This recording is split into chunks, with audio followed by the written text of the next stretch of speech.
Hello there, ladies and gentlemen, Moltrap here. Game 4, the losers match between Great and Zero. Should be an exciting game. Both these players very good players. And actually, I'm not sure. I keep apologizing for this, but I will again. I haven't been watching every game lately. I've been pretty busy, so I'm not terribly sure how these guys are doing right now. But Great, I know, has been kind of picking things up lately. He's been showing. He's been showing up more in the headlines. He has been playing pretty well in general. I'll go ahead and look up his stats in the background, I guess. And Zero, of course, one of my favorite players. Very cool player. Very creative player as well. Always fun to watch, and he has some good ZVZ too. I am really excited to see some Zero ZVZ because he is a baller when it comes to ZVZ, man. He is awesome. I mean, he's been able to compete with some of the top players in ZVZ, and he hasn't really been. I mean, he hasn't been like top. You know, he's I don't know. He's been able to contend with, but not really beat the top players consistently. Recently, he actually beat Jaedong. No, wait. Who am I looking at? I'm looking at Great stats. Never mind. Great beat Jaedong recently. Whoa! So, no, wait. No, he lost to Jaedong recently. He beat Hyun and he beat Calm. So, he's okay at ZVZ. And this would be interesting, actually. I just noticed that, Great, who actually lost to C in the first game of the MSL, actually beat C in the Korean Air OSL in the recent, Season 2, in their round of 36 group. So he actually beat C there, and now C has beaten him once here, but but if excuse me, but if but if Great beats Zero here, then he'll move on to face C again. So a little bit of a competition going on there. And I'm sorry, I'm looking up stats in the background, so I'm not even paying attention to the builds that they're doing at the moment. I apologize, but you can probably see what the builds are. And it looks as if, I'm just switching back here, it looks as if we see some kind of a 12 hatch pool from, oh, I didn't even get the colors. I figure out what colors they are. I'm sorry, my bad. Alright, so Great is the red Zerg, Zero is the yellow Zerg. So Zero has gone for a fast expansion. It looks as if Great has gone for a little bit slower expansion, but his pool is up quicker and he's got a lair started already. So so Great is going to have a tech advantage. I'm sorry. Wait. Yes, Great is going to have a tech advantage, and but Zero, I think, has the advantage here. He's gotten. I probably should have paid attention to their builds. I'm sorry. It looks like it was a 12 hatch pool from Zero and a 12 maybe 12 or over pool and a hatch for Great, something like that. Anyway, it doesn't matter. You guys can tell for yourselves if you want. You can rewind and watch it, and if you care. But the point is that we've got early Zerglings out here, but they're not early enough that Zero won't be able to hold things off. And yeah, he's got his own Zerglings out pretty quick here. So Zero, it looks like he's just a little bit behind. I'm probably wrong on the builds actually, because it looks like they're really close. Anyway, stop talking about the builds. Anyway, let's start talking about the game, and I was just going to look up Zero stats as well to see how he's been playing recently. Since again, I'm not terribly sure here. Uh-oh, I hear an egg get cancelled. Both players are going to get their spires up here pretty quick. A lair already up for Great. He's sending some Zerglings to his ramp. He's got a little gap in his Zerglings, though, where Zero could send his own Zerglings through. It's exactly what happened. He ran his Zerglings between that gap, and is now going to be able to run around in here. He's going for a drone.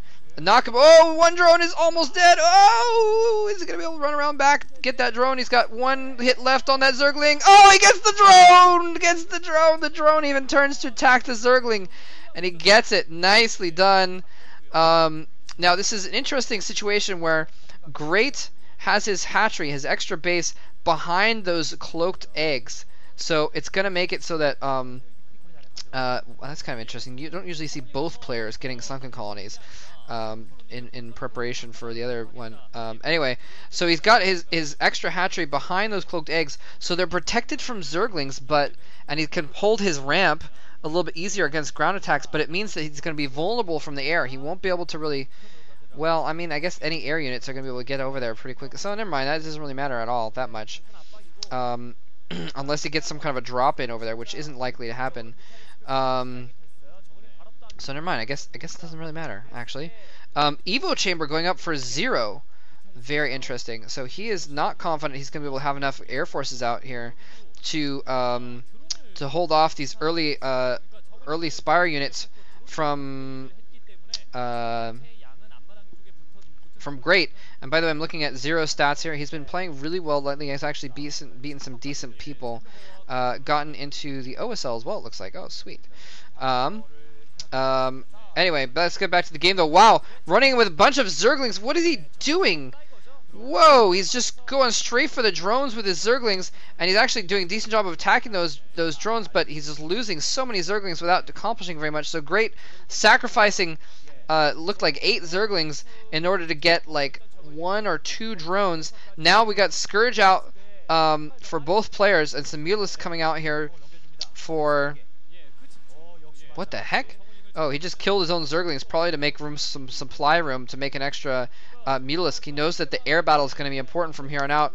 Zerglings are very cheap to remake, but he knows he's going to need more Mutalisks, because if you're just 1 or 2 Mutalisks behind, you lose that early air battle. You lose a lot of possible advantage. Camping some Scourge on top of Mutalisks that may pop out. Is he going to be able to get over there and pick those off ahead of... Is it going to pop out? Oh, he's going to run and hit the other Mutal. Oh, 1 Scourge landed, I think. And then the other one got picked off, so he's not able to snipe that Mutalisk on its way out. A single Scourge just kind of running around. Anyway, this is turning out to be a interesting game so far. It looks like Scourge running around for both players, just trying to get some snipes in. Gotta watch out for the Overlords, though. Great, trying to run his Overlords back to his main base, and that was interesting. Zero saw it, but ran away, decided not to try and kill that Overlord, which is interesting. I'm surprised he did that. So he's actually, this is really weird that he's gotten these spore colonies up when he didn't really seem to need them necessarily. Usually they try and skimp on those and don't go for the spore colonies unless they absolutely have to. But he had his Spire up a little bit later. He had some Scourge out. I guess he was maybe worried that he was going to go for a bunch of Mutalisks very early on. A bunch of Scourge out for both players. Yeah, both players producing lots of Scourge here. I guess maybe because neither player has a ton of units, a ton of drones on the minerals right now. Although I would think it would be enough to produce lots of Mutalisks here. Scourge running around, running by. He's just going to use them on that Overlord. Might as well, if they're just going to get picked off by Mutalisks anyways. And uh-oh, that Overlord is in trouble. In enemy territory. Running with some more Scourge here. Zero does not land any of those Scourge either. Anyway, Zero has a lot of Mutalisks. Both players just building up tons of Mutalisks here, and this is shaping up to be a very interesting game. We've got Spore colonies in, and that is one of the reasons to have those Spore colonies, is you can fall back to them if they're Scourge, and that's always something that, you know, if there's Scourge going after your Mutas, if there's a group of them going after a Mutas, then you have to kind of fall back and patrol micro to kill off the Scourge, and it takes a while, and then the enemy Mutalisks can come in and kill off your drones at the same time.